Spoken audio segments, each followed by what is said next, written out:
Ja, vi vil starte med tekst 28, som hedder En tysk skolepiges syn på jøderne. Teksten er en førstehåndsberetning og en primær kilde, der er skrevet af Erna Listing, som var tysk skolepige under Nazi-Tyskland. Det er en artikel, der er blevet bragt i ugebladet Der Stürmer, som betyder angriber, i januar 1935. Erna Listing har skrevet denne beretning som en skoleopgave under emnet Jøderne er vores ulykke. I stilen der beskriver hun det her forhold, der var mellem tyskerne og jøderne, og hvorfor jøderne de ikke anses som mennesker. Og der har vi så et citat fra teksten, der lyder: Jøderne er også skabt af vor Herre, men vi svarer, skadedyr er også dyr, med dem udrydder vi nu alligevel. Stilen den er skrevet på baggrund af nazisternes forsøg på at gøre racehad til en del af den tyske kultur, og umiddelbart der ser det ud til, at det har lykkes. Det er i hvert fald det indtryk, vi får igennem den her beretning. Fortolkningen i teksten den er klart tydelig. Det er nemlig en optrækning til 2. verdenskrig. Ernas holdning den skinner klart igennem, men hun ved jo heller ikke bedre. Hun har ikke rigtig noget grundlag for hendes påstand. Hun bliver blot manipuleret hver dag og alle steder til at tro noget dårligt om de her jøder. Og der har vi så igen et citat fra teksten, hvor der står, at Gauleiter Stricker, altså læreren, har fortalt os en masse om jøderne, så nu hader vi dem alle sammen. Det, de lærer i skolen omkring der forhold mellem jøderne og tyskerne, det er altså en smule dobbeltmoralsk, fordi hvis man kender en smule til, hvordan det virkelige forhold egentlig var i perioden med Hitler som leder, så ved man jo, at det netop var stik modsat end det, der bliver beskrevet i stilen. Og der har vi igen et teksteksempel, hvor hun har skrevet, at I også ser jøderne kun dyr, og de behandler os derefter. Men det ved vi jo, at det faktisk er omvendt. Umiddelbart der synes vi, at det er en god og brugbar beretning. Kilden den er meget subjektiv i sin holdning, og den giver derfor også læser et indblik i, hvordan det her forhold, hvordan tyskernes forhold til jøderne var.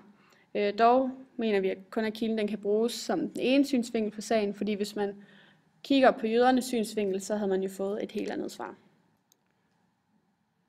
Og nu vil vi så analysere tekst 31, som hedder Hvad skal jøden med et klaver? Og teksten er en førstehåndsberetning og primærkilde, som er skrevet af Günther Dahl, som var tysk dreng under Nazi-Tyskland. Den er bragt i det tyske ugeblad Stern den 10. november 1988, altså 50 år efter.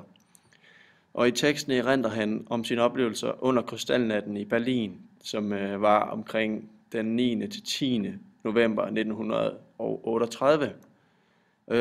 Og her deltog han i en voldelig demonstration, da flere tyskere samledes og ødelagde adskillige jødisk ejede butikker, huse og lejligheder. For eksempel var han med til at kaste deres ting ud af vinduer, og i teksten får vi at vide, at han kastede klaver ud af et vindue.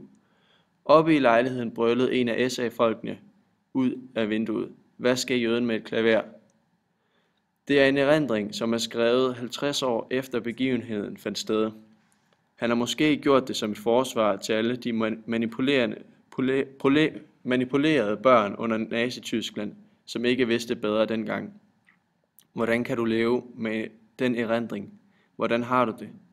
Jeg har intet svar. Jeg var 15 år dengang.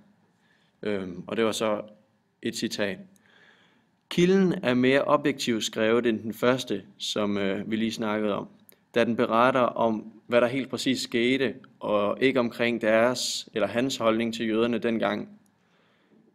Der er heller ikke noget ordvalg, der viser, at hans holdning til jøderne er lige så ekstrem som i kilde 1.